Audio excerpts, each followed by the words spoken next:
Xorlik pechati bosildi. Bu odam juda ham zolim bo'lsa, juda ham yomon bo'lsa, Allohning bandalariga zulm qiladigan kimsa bo'lsa-da, nimaga bu ish yurishyapti? Inson zolim kimsa ana shu zulmida davom etayotganligi to'xtamasdan, bu ana shu xorlik. Bu duo qilayotgan paytingiz bu o'sha duoni qabul bo'layotganligi. O'sha yomon xato ishni qaytib qilmay qo'yganligingiz oldingi o'sha gunohingizni kechirilganligini bildiradi. Bir zolimni zulmi davom etadigan bo'lsa, u ana shu zulmi gunohi sababli juda qattiq alamli azobga duchor bo'lishligiga ichingizdan ishonasiz. Ayniqsa mazlumlarni xotirjam qilishlik uchun bitta belgi bor ekan. Zolim zulmida davom etadigan bo'lsa. Shuncha yosh bolalarni, go'daklarni o'ldirdi-ku bu iblis. Musulmonlarni boshiga tushirayotgan, aziyatlar tushirayotgan ana shu iblislarni inshaalloh xor bo'lganlarini bizga Alloh taolo bildiryapti. Misrlik xalq baklashkalariga, idishlariga ovqatlarni solib dengizdan tashlab yuborishganda va bu iblisning askarlari esa o'sha dengiz oldida turib bittadan haligi ovqat kelgan idishlarni ochib, ichidagi ovqatlarni to'kib tashlayotgan ekan. Hech qachon kechirilmaydi ular. Hech qachon. Alloh taoloning so'zi haq. Alloh taolo ularga xorlik urildi, deyapti. Ya'ni ular xorlik urildi. Zarb, duribat. Ya'ni urildi. Ya'ni shunchaki xor bo'ladigan bo'ldi, endi ular deyilmayapti-da, ularga xorlik urildi. Ya'ni xorlik pechati bosildi. Endi demak bular xor bo'lishadi. Alloh taolo bir narsani bo'ladi degan bo'lsa, bu ish albatta bo'ladi. Demak Alloh taolo xor bo'lsin degan bo'lsa, bu albatta bo'ladi, balki bo'layotgandir. Lekin biz mana shu narsani sal boshqacharoq tushunamiz. Masalan, bir zolim inson bo'ladigan bo'lsa, zulmda davom etayotgan bo'lsa, u o'lmayotgan bo'lsa, boyligi ko'payayotgan bo'lsa va yana bir qancha bir yutuqlarga erishayotgan bo'lsa, biz hayron bo'lib qolamiz. Nima uchun? Bu odam juda ham zolim bo'lsa, juda ham yomon bo'lsa, Allohning bandalariga zulm qiladigan kimsa bo'lsa-da, nimaga bu ish yurishyapti? Haligi zulm ko'rgan odam zulm yetmagandek ishi ham yurishmayapti. Nima uchun degan savollar albatta hammamiz boshimizda aylanadi. Lekin bitta narsani yaxshilab tushunishimiz kerak ekanki, ana shu bir inson zolim kimsa ana shu zulmida davom etayotganligi to'xtamasdan, bu ana shu xorlik. Bu ana shu Alloh taolo tomonidan berilayotgan bir azobning uchquni. Allohning albatta unga jazosi borligini belgisi ekan. Ya'ni bilgisi keladi har bir narsada. O'tgan safarlarda ham aytdik. Masalan, duo qabul bo'lishini bilmoqchi bo'lsangiz, bu duo qilayotgan paytingiz bu o'sha duoni qabul bo'layotganligi. Yoki bir xato ishni qiladigan bo'lsangiz, tavba qiladigan bo'lsangiz, ana shu tavbangiz qabul bo'lishini biladigan bo'lsangiz, o'sha yomon xato ishni qaytib qilmay qo'yganligingiz, to'g'rirog'i chin dildan tavba qilayotganligingiz va ana shu narsaga qaytmaganligingiz siz oldingi o'sha gunohingizni kechirilganligini bildiradi. Demak, bizga shunday ishora bo'lyaptiki, mana bu zolimni o'sha Banu Isroilni, kerak bo'lsa ularning hozirgi avlodlarini ham o'sha yomonlikda zulmda borgan sari davom etayotganligi, hech kim hech narsa deya olmayotgan bo'layotganligi, ya'ni bularni aytgan degan bo'lganligi bu aslida xorlik. Alloh taolo unga azob berishligini qanday bilamiz? Bu bir g'aybga ham kirib ketishda bu. O'zi asli bu bandalar uchun emas bu narsa. Lekin Alloh taolo bir uchqunni beryapti. Ya'ni biz ana shu zolimlarni, ana shu iblislarni biz shu darajada xohlaymizki, Alloh taolo azob berishiga ishonamiz.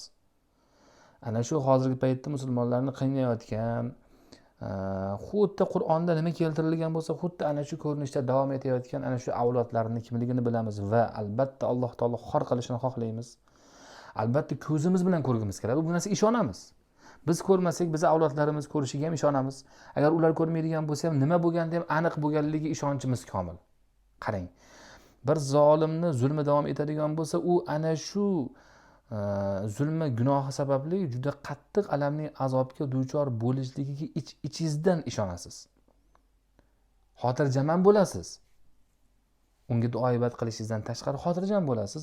Ana shu xotirjam bo'layotganligingiz, ishonayotganligingiz uni inshaalloh azobga duchor bo'lishligini, unga xorlik yozilganini belgisi bo'ladi. Alloh taolo ana shu narsani bizga berar ekan. Ya'ni musulmon bandalarni, ayniqsa mazlumlarni xotirjam qilishlik uchun bitta belgi bor ekan. Zolim zulmida davom etadigan bo'lsa. Siz ana shu zolimni juda qattiq azobda bo'lishligini juda ham xohlaysiz. Lekin siz xavotir olib qolingki, zulmida to'xtab qoladigan bo'lsa. zulmida to'xtab qoladigan bo'lsa, xo'p, u istig'for aytgandir, dinni qabul qilgandir, musulmon bo'lgandir balkim, lekin shuncha odamlarni, shuncha yosh bolalarni, go'daklarni o'ldirdi-ku bu iblis. Endi nima bo'ladi deb o'ylaning xo'p o'shanda. Shuni ham Allohga tashlaysiz endi.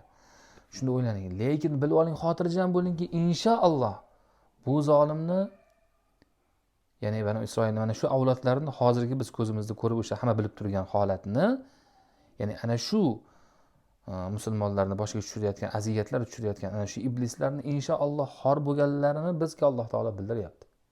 Nima bilan bildiryapti? O'sha zulmida davom etyapti. Davom etganda ham juda ham xunuk holatda, juda ham misli ko'rilmagan holatda davom etyapti. Shunchaki davom etmayapti. Odam bir gunohni qiladigan bo'lsa hamchi, har qanaqa iflos yomon odam ham gunoh qilgandan keyin bir kuni masalan sal uyaladi, sal endi bo'ldi, hech bo'lmasa zerikadi o'sha gunohdan. Yo'q, bu zerikmayapti. Bu ana shu gunohda davom etyapti. Go'daklarning o'ldirilishligi borasida, yana o'sha och qoldirish borasida, hatto men kecha bir narsani ko'rib juda hayron bo'lib qoldim.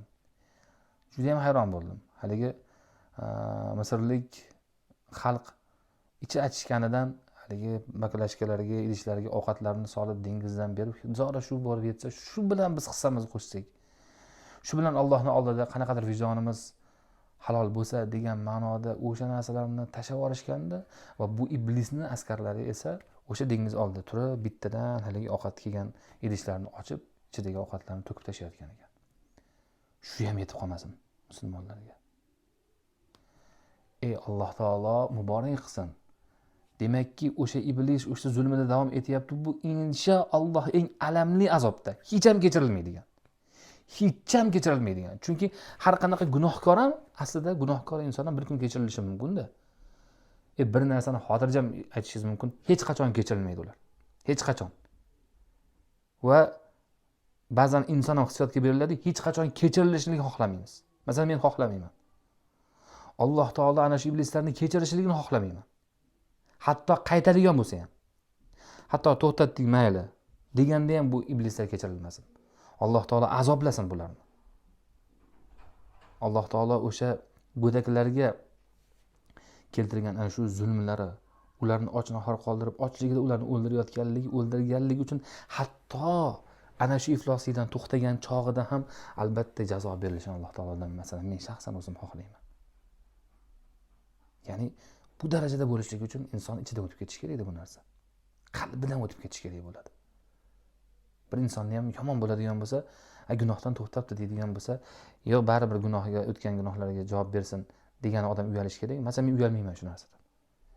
Ana shu zolimlar inshaalloh javob berishadi. Haligi yoqasida bo'ladi bizning qo'limiz inshaalloh qiyomatda ham musulmonlarni va chin dildan Alloh taolodan xohlayman. Qanaqa holatda bo'lishidan qat'iy nazar u azobini olsin. Alamli azobga duchor qilgan. Chunki bu juda qirdi. Musulmonlarga juda qattiq aziyat keltirdi.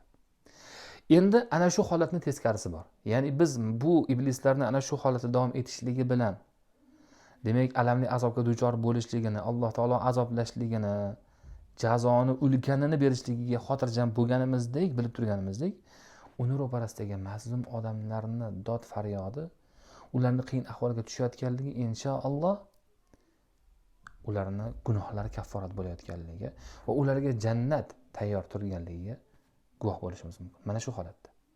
Ya'ni ulardan mazlum bo'layotgan kimsalar xotirjam bo'lsinlarki, Alloh taolo ularga jannatni tayyorlayapti. Ko'rgan zulmlariga, kechirgan aziyat, azoblariga, uqubatlariga Alloh taolo mukofot qilib jannatni berayotganligiga biz xotirjam bo'lsak bo'ladi. Demak, ana shu aziyatni chekkan, ana shu iblisni zulmini ko'rgan odamlar, o'sha joydagi odamlar, ayniqsa o'sha go'daklar Alloh taoloning buyuk ne'matlariga, jannatlarga erishishligini juda ham xohlaymiz. Shu darajada xohlaymizki, mabodo bilmay gunoh qilib qo'ysa ham, ilohim Alloh kechirganda va ularni jannatlarga dohil qilgin deb xohlaymiz biz, to'g'rimi? Masalan, men shaxsan xohlayman. Xuddi iblisni Alloh taolo har qanaqa holatda azoblashini istaganimdek, mana bularni har qanaqa holatda go'zal ulkan mukofotlarga erishishlarini xohlayman. Demak, zulm ko'rishlik, qiyin ahvolda qolishlik faqatgina musulmonning foydasi, manfaati.